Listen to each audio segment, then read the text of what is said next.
राशियों x तथा y के बीच x बराबर ft, y बराबर gt फलन इस प्रकार से परिभाषित है। तो इनके रूप में व्यक्त संबंध को प्राचलिक रूप में व्यक्त संबंध कहते हैं, जहां t एक प्राचल है। इस रूप के फलनों के अवकलज ज्ञात करने हेतु हमें श्रृंखला नियम का उपयोग करना होगा, जो कि इस प्रकार परिभाषित है। dy बटे dt बराबर dy by dx Guna dx by dt। पहले हमने जितने भी फलनों का अवकलज ज्ञात किया उसमें स्थिति क्या होती थी, जैसे dy बटे dt दे रखा है तो होता था कि नीचे तो y नहीं है। अब यदि y t के रूप में परिभाषित एक फलन नहीं है और x के रूप में परिभाषित फलन है, तब आप dx से गुना कर देते थे और भाग कर देते थे, जिससे श्रृंखला नियम बन जाता था। लेकिन अब यहाँ स्थिति ऐसी है कि y एक फलन है, t के रूप में परिभाषित है और x जो फलन है वो भी t के रूप में परिभाषित है। तो इसको आप इस प्रकार से करेंगे, dy बटे dt बटे dx बटे dt। यहाँ पर एक स्थिति भी दी गई है कि dx बटे dt का मान कभी भी शून्य के बराबर नहीं होना चाहिए। यदि ऐसा होता है तो dy बटे dt का जो अस्तित्व है वह ही मिट जाएगा। चलिए आगे बढ़ते हैं। इससे हमें ये पता चला कि dy बटे dx होता है d डैश t बटे f डैश t। कैसे? क्योंकि y बराबर था gt के। अब dy बाई dt क्या होगा? g डैश t और x बराबर था ft के, तो dx बाई dt हो गया f डैश t। तो यहाँ से हम ये कह सकते हैं कि dy बाई dt बराबर है g डैश t के और dx बाई dt बराबर है f डैश t के, जिसका मान जो है कभी भी शून्य के बराबर नहीं हो सकता। आइए आगे बढ़ते हैं और एक उदाहरण देखते हैं। उदाहरण में कहा गया है यदि x बराबर है a cos थीटा के और y बराबर है a sin थीटा के, तो dy बटे dx हमें ज्ञात करना है। पहले हमने जो फलन देखे थे x बराबर ft, y बराबर gt, वो प्राचल t के लिए परिभाषित थे। यहाँ पर प्राचल थीटा है। तो आइए इस उदाहरण को हल करते हैं। सबसे पहले x बराबर है a cos थीटा और y बराबर है a sin थीटा, जहाँ पर a एक अचर पद है और cos थीटा sin थीटा जो है वो फलन है। तो जब आप dx बटे d थीटा निकालेंगे तो आपको मिलेगा माइनस a sin थीटा। ऐसा क्यों? क्योंकि a अचर पद होने के कारण वैसा का वैसा ही हो जाएगा और cos थीटा का अवकलज होता है माइनस sin थीटा, तो ये हो गया माइनस a sin थीटा। उसी प्रकार जब आप y बराबर a sin थीटा का अवकलज ज्ञात करेंगे तो dy बटे d थीटा हो जाएगा a cos थीटा। a अचर पद होने के कारण वैसे का वैसे ही लिख लेंगे और sin थीटा अवकलज होता है cos थीटा। अब जब आप dy बटे dx निकालेंगे तो वो किस प्रकार से लिखा जाएगा? वो लिखा जाएगा इस प्रकार से कि dy बटे d थीटा भाग दिया जा रहा है dx बटे d थीटा से। तो dy बटे d थीटा का मान हुआ a cos थीटा और dx बटे d थीटा का मान हुआ माइनस a sin थीटा। तो a और a आपस में कट जाएंगे और cos थीटा बटे sin थीटा क्या होता है? आपने अपनी 10वीं कक्षा में पढ़ा होगा, ये होता है cot थीटा। लेकिन क्योंकि आगे ऋणात्मक चिन्ह है तो हम इसको कहेंगे माइनस cot थीटा। तो ये उदाहरण तो हल हो गया। चलिए आगे बढ़ते हैं और एक और उदाहरण देखते हैं। इस उदाहरण में कहा है यदि x बराबर है a गुना ब्रैकेट में थीटा प्लस साइन थीटा और y बराबर है a ब्रैकेट में गुना हो रहा है 1 माइनस cos थीटा, तो हमें dy बाय dx निकालना है। यहाँ पर भी जो प्राचल है वो थीटा है। तो आइए इसको हल करते हैं। सबसे पहले dx बाय d थीटा निकालते हैं। a अचर पद होने के कारण बाहर आ जाएगा। क्यों? क्योंकि आप किसी भी फलन का थीटा के सापेक्ष में अवकलज कब प्राप्त कर पाएंगे? जब वहां पर थीटा हो। तो आगे जब हम इसको हल करेंगे तो ये होगा dx बाय d थीटा बराबर a वैसे का वैसे ही रहेगा और d by d theta of theta जब आपने किया तो आ गया 1 और साइन थीटा अवकलज आ गया cos थीटा। तो dx बाई डी थीटा हो गया a गुना 1 जमा cos थीटा। ठीक उसी प्रकार आप dy बाई डी थीटा निकालेंगे तो आपको प्राप्त होगा dy बाई डी थीटा बराबर हुआ a sin थीटा। और ऐसा इसलिए क्योंकि जब आपने देखा कि 1 माइनस कॉस थीटा था, तो कॉस थीटा का अवकलज होता है माइनस साइन थीटा, माइनस आगे लग गया हो गया प्लस साइन थीटा। लेकिन एक में तो थीटा का अवकलज है नहीं, एक अचर पद है, उसका अवकलज संभव नहीं है। तो चलिए आगे बढ़ते हैं और dy बटे dx निकालते हैं। अब dy बटे dx होता है dy बटे डी थीटा भाग दिया जाएगा dx बटे डी थीटा से। तो आपने जो dy बटे डी थीटा निकाला उसका मान था a sin थीटा और dx बाई डी थीटा का मान था a गुना में 1 जमा cos थीटा। तो यहाँ आप क्या करेंगे, a से a कट जाएगा और हमारे पास बचेगा क्या, हमारे पास बचेगा sin थीटा बटे में 1 जमा cos थीटा। तो चलिए आगे बढ़ते हैं। अब यहाँ पर आ गया है sin थीटा बटे 1 प्लस cos थीटा। आप सभी ने कक्षा 11वीं में कुछ सूत्र पढ़े होंगे, जिसमें से एक ये था cos 2 थीटा बराबर होता है 2 cos स्क्वायर थीटा माइनस 1 के। अब इसके क्रम में मैं थोड़ा सा परिवर्तन करती हूँ। ये जो माइनस 1 था उसको मैं ले आई बाएं ओर, तो ये हो जाएगा cos थीटा प्लस 1 बराबर 2 cos स्क्वायर थीटा। अब इसको हम इस तरीके से भी लिख सकते हैं cos 2 थीटा प्लस 1 बराबर हुआ 2 cos स्क्वायर थीटा के। अब यहाँ ध्यान देने वाली बात ये है कि बाएं पक्ष में जो कोण है वो है 2 थीटा और दाएं पक्ष में जो कोण है वो है थीटा। यानी इस सूत्र में जो cos 2 थीटा है जमा 1, वहां पर जो बाईं ओर है वो जो भी कोण होगा दाईं ओर आके आधा हो जाएगा। जैसे कि यदि मैं लिखूं cos थीटा प्लस 1 तो बाईं ओर क्या है, कोण थीटा है, उसका आधा हो जाएगा इधर आके, हो जाएगा बराबर 2 cos स्क्वायर थीटा बाई 2। अब आप सोच रहे होंगे इसका उपयोग होगा कहाँ। ध्यान से देखिए, आपके सामने जो भिन्न दे रखा है उसके हर में है 1 प्लस cos थीटा, वहां पर हम ये मान डालेंगे। आइए एक और सूत्र देखते हैं। हमने पढ़ा था sin 2 थीटा बराबर 2 sin theta into cos theta. यहाँ पर भी ठीक वही हो रहा है। बाएं पक्ष में कोण 2 थीटा है और दाएं पक्ष में थीटा, यानी कोण जो है वो आधा हो रहा है। तो अगर मैं sin थीटा ले लूं तो वहां पर दाईं ओर क्या होगा, कोण थीटा बाय 2।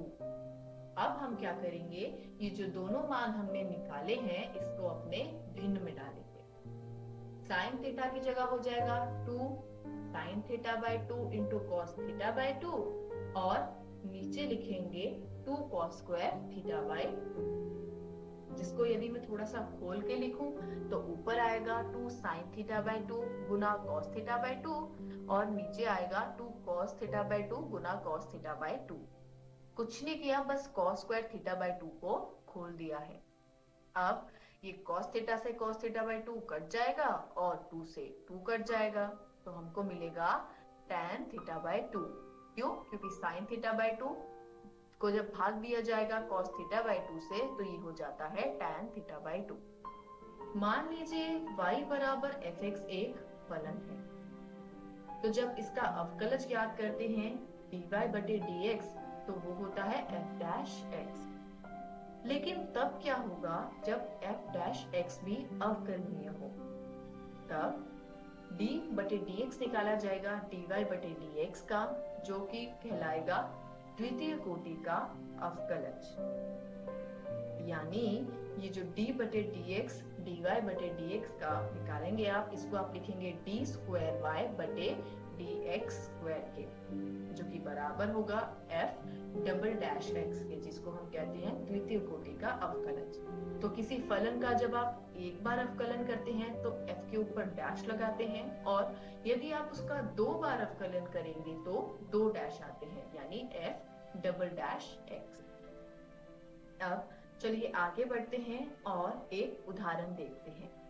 उदाहरण में कहा गया है यदि y बराबर x क्यूब जमा 2x है तो d स्क्वायर y बटे dx स्क्वायर ज्ञात कीजिए। कीजिए। यानी सीधे सीधे कहा गया है कि द्वितीय कोटि का अवकलज ज्ञात कीजिए। तो सबसे पहले हम लिखते हैं y बराबर है x क्यूब जमा 2x। अब जब आपने इसका अवकलज ज्ञात किया dy बटे dx, हाँ, जब आप एक बार अवकलज करते हैं तो आप उसको प्रथम कोटि का अवकलज भी कह सकते हैं। तो x क्यूब का जब x के सापेक्ष अवकलन हुआ तो वो हुआ 3x स्क्वायर, और 2x का जब x के सापेक्ष अवकलन हुआ तो बचा 2। अब आप यहाँ पर देखिए 3x स्क्वायर जमा 2 ये आया है। साफ साफ आप देख सकते हैं कि x का अस्तित्व अभी भी है, यानी f डैश x जो है वो अवकलनीय है। तो अब हम इसका द्वितीय कोटि का अवकलज निकालेंगे, यानी दोबारा से अवकलन करेंगे। तो 3x स्क्वायर जमा 2 इसका जब आप x के सापेक्ष अवकलन करेंगे तो आपको प्राप्त होगा 6x। क्यों? क्योंकि 3x स्क्वायर तो 6x हो जाएगा अवकलज करने पर, और जो 2 है उसमें तो x है ही नहीं। और किसी भी अचर पद का जब आप अवकलन करते हैं तो आपको उत्तर में 0 प्राप्त होता है, यानी d स्क्वायर y बटे dx स्क्वायर बराबर हुआ 6x। चलिए आगे बढ़ते हैं और एक और उदाहरण देखते हैं। कहा गया है यदि y बराबर x क्यूब जमा 10x है तो d स्क्वायर y बटे dx स्क्वायर ज्ञात कीजिए। अब यहाँ पे फलन आप लिखेंगे y बराबर x क्यूब जमा 10x। जब आप इसका अवकलन करेंगे तो पहली बार में आपको प्राप्त होगा 3x स्क्वायर, जो कि x क्यूब का x के सापेक्ष अवकलन करने पर आया है, और जब आप 10x का अवकलन करते हैं x के सापेक्ष तो आपको sec स्क्वायर x मिलता है, यानी dy बटे dx बराबर हो गया 3x स्क्वायर जमा sec स्क्वायर x के। अब परिणाम में जो आपको मिला उन दोनों में ही x का अस्तित्व है, यानी f डैश x जो है वो अवकलनीय है। तो हम इसका द्वितीय कोटि का अवकलज ज्ञात करेंगे, यानी 3x स्क्वायर जमा sec स्क्वायर x का अवकलज निकालेंगे। इसको हल करने पर आपको मिलेगा 6x, जो कि 3x स्क्वायर का अवकलज x के सापेक्ष करने पर आया है, और sec स्क्वायर x का जब आप यहाँ पर अवकलज करेंगे तो गुणनफल नियम का प्रयोग करते हुए आपको प्राप्त होगा 2 sec x into sec x into tan x। आइए आगे बढ़ते हैं और अगला उदाहरण देखते हैं। उदाहरण में कहा गया है यदि y बराबर a sin x जमा b cos x है तो सिद्ध कीजिए कि d स्क्वायर y बटे dx स्क्वायर जमा y बराबर 0 है। तो जब हम इसको हल करेंगे तो हम देखेंगे कि dy बटे dx आ गया a cos x minus b sin x। क्यों? क्योंकि sin x का अवकलन करने पर cos x आता है और cos x का अवकलन करने पर माइनस sin x। अब आपने देखा कि दोनों में ही x का अस्तित्व है, यानी इसका द्वितीय कोटि का अवकलज निकालना संभव है, क्योंकि f डैश x जो है वो अवकलनीय है। तो जब आप a cos x minus b sin x का x के सापेक्ष अवकलन करेंगे तो आपको प्राप्त होगा माइनस a sin x और माइनस b cos x। कैसे? cos x का अवकलन किया तो माइनस sin x आ गया, और sin x का अवकलन किया तो cos x आ गया। इसको हम माइनस y भी लिख सकते हैं। ऐसा कैसे? आइए देखते हैं। d स्क्वायर y बटे dx स्क्वायर आया है minus a sin x minus b cos x। दोनों में से अगर माइनस उभयनिष्ठ या फिर कॉमन लेके बाहर निकाल दिया जाए तो ये हो जाएगा a sin x plus b cos x, जो कि हमारा y है। तो ये हो गया माइनस y, यानी d स्क्वायर y बटे dx स्क्वायर बराबर हो गया माइनस y के। तो जब आप इस दाएं ओर लिखे माइनस y को बाईं ओर लेके जाएंगे तो वो होगा d स्क्वायर y बटे dx स्क्वायर जमा y बराबर 0। यही हमें सिद्ध करना था।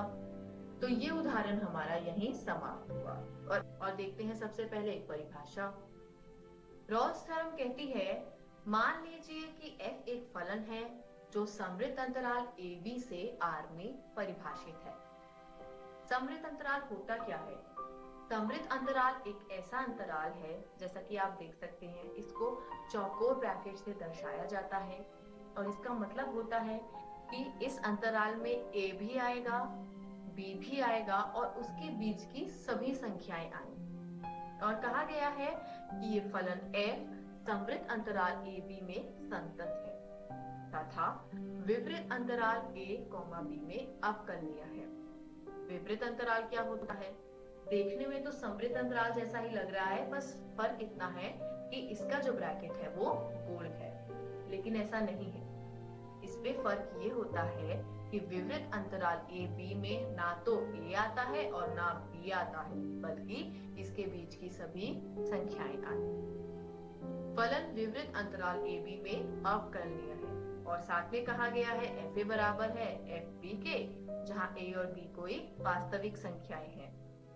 तब विपरीत अंतराल ए बी में किसी ऐसे c का अस्तित्व है कि f डैश c बराबर है 0 के। आइए इसको थोड़ा ध्यान से समझते हैं। एक फलन है जो समवृत्त अंतराल ए बी से r में परिभाषित है। समवृत्त अंतराल ए बी में वह फलन संतत भी है और ए बी विपरीत अंतराल में अवकलनीय है। साथ ही ये भी दिया गया है कि फलन का बिंदु a पर मान बराबर है फलन का बिंदु b पर मान के, और विपरीत अंतराल a और b इसमें एक ऐसी संख्या c का अस्तित्व है कि जब आप फलन का अवकलज निकालते हैं और उसमें यह बिंदु c डाल देते हैं तो f डैश c जो है वो 0 के बराबर हो जाता है। आइए आगे बढ़ते हैं और कुछ ऐसे विशिष्ट फलनों के आलेख देखते हैं जो रोले के प्रमेय की परिकल्पना को संतुष्ट करते हैं। अब यहाँ ध्यान दीजिए कि a और b के मध्य स्थित वक्र के बिंदुओं पर स्पर्श रेखा की प्रवणता पर क्या घटित हो रहा है। रोले के प्रमेय का यथायथ यही दावा है कि y बराबर fx के आलेख के किसी भी बिंदु पर स्पर्श रेखा की प्रवणता कुछ अन्य नहीं अपितु उस बिंदु पर fx का अवकलज है, और आलेख में कम से कम एक बिंदु पर प्रवणता जो है वो 0 होती है। अब इसी पर आधारित एक उदाहरण देखते हैं। उदाहरण में कहा है फलन y बराबर x² जमा 2 के लिए रोले के प्रमेय को सत्यापित कीजिए जब a का मान -2 और b का मान 2 है। फलन y बराबर x² प्लस 2 समवृत्त अंतराल -2, 2 में संतत है और विपरीत अंतराल -2, 2 में अवकलनीय है। तो सबसे पहले क्या करेंगे, हम f का बिंदु a पर मान निकालेंगे और f का बिंदु b पर मान निकालेंगे। बिंदु a था -2, तो जहां जहां x है वहां पर -2 लिख लीजिए।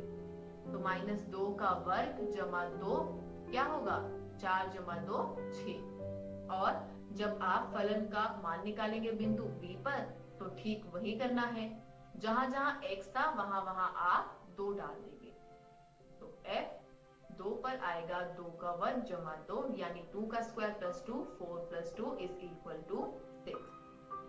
तो यहाँ से हमको प्राप्त हो गया कि f का मान a बिंदु पर और b बिंदु पर एक जैसा है, यानी पहली स्थिति जो है वो तो हमारी पूर्ण हो गई। संतत है समवृत्त अंतराल में, अवकलनीय है विपरीत अंतराल में और fa बराबर हो गया है b के। अब रोले के प्रमेय के अनुसार कोई एक ऐसी संख्या होगी -2, 2 के बीच जिसके लिए f डैश c जो है वो 0 के बराबर हो जाएगा। तो आइए देखते हैं। सबसे पहले f डैश x निकालते हैं। fx हमारा है x² जमा 2, तो f डैश x क्या होगा, 2x, क्योंकि x² का आप जब x के सापेक्ष अवकलन करेंगे तो आपको 2x प्राप्त होगा और 2 का अवकलन तो 0 हो जाएगा क्योंकि वह अचर पद है। अब f डैश c जो है वो 2c हो जाएगा, क्यों, क्योंकि x 2x था तो c की जगह 2c हो जाएगा।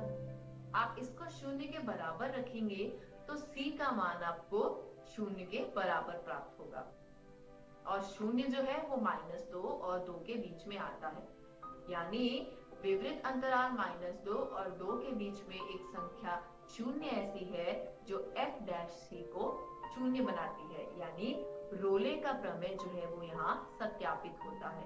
अब चलिए आगे बढ़ते हैं और अगला विषय देखते हैं, माध्यमान प्रमेय। माध्यमान प्रमेय कहती है मान लीजिए कि f एक फलन है जो समवृत्त अंतराल AB से R में परिभाषित है और समवृत्त अंतराल AB में फलन जो है वो संतत है और विवृत अंतराल AB में अवकलनीय है। तब अंतराल A, B जो कि विवृत है उसमें किसी ऐसे C का अस्तित्व है कि f' बराबर होता है f(b - f(a) बटे में b - a के। तो यहाँ पर एक फलन है जो कि समवृत्त अंतराल से R में परिभाषित है। समवृत्त अंतराल में वह फलन संतत है और विवृत अंतराल में अवकलनीय है। तब समवृत्त अंतराल जो है उसमें तो नहीं, लेकिन विवृत अंतराल AB में किसी एक ऐसी संख्या का अस्तित्व होगा C, जिसे हम कह सकते हैं, और वो इस संबंध को सत्यापित करेगी। संबंध है f' बराबर है f(b - f(a) बटे में b - a के। तो चलिए आगे बढ़ते हैं और मध्यमान प्रमेय जो है इस पर आधारित एक फलन का आलेख देखते हैं। ध्यान से देखिएगा, इस आकृति से स्पष्ट है कि f(b - f(a) बटे में b - a बिंदुओं a, f(a) और b, f(b) के मध्य खींची गई एक छेदक रेखा की प्रवणता है। माध्यमान प्रमेय में ही कहा गया था कि विवृत अंतराल में अवकलनीय है और समवृत्त अंतराल में संतत है। तो यहाँ पर जो स्पर्श रेखा आप C, FC से खींचते हैं वो A, FA तथा B, FB बिंदुओं के बीच खींची गई छेदक रेखा के समांतर होगी। चलिए आगे बढ़ते हैं और इसी पर आधारित एक उदाहरण देखते हैं। अंतराल समवृत्त जो दिया गया है 2, 4, उसमें फलन fx बराबर x² के लिए माध्यमान प्रमेय को सत्यापित करना है। सबसे पहले फलन fx परिभाषित है x² और किस अंतराल में संतत है? समवृत्त अंतराल 2, 4 में और विवृत अंतराल 2, 4 में अवकलनीय है। अब क्या करेंगे आप? सबसे पहले निकालेंगे f' जो कि हो जाएगा x² का x के सापेक्ष अवकलन यानी 2x, जो कि अंतराल 2, 4 में परिभाषित है और ये अंतराल विवृत अंतराल है। तब अब हम निकालेंगे f का मान a पर और f का मान b पर। तो f का मान a पर यानी 2 पर होगा 2 का वर्ग जो कि 4 आएगा। अब जब मैं f का मान b पर निकालूंगी तो वो क्या होगा? b का वर्ग यानी 4 का वर्ग जो कि 16 होगा। चलिए आगे बढ़ते हैं।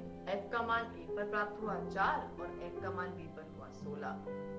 संबंध जो हमें सत्यापित करना है वो क्या था?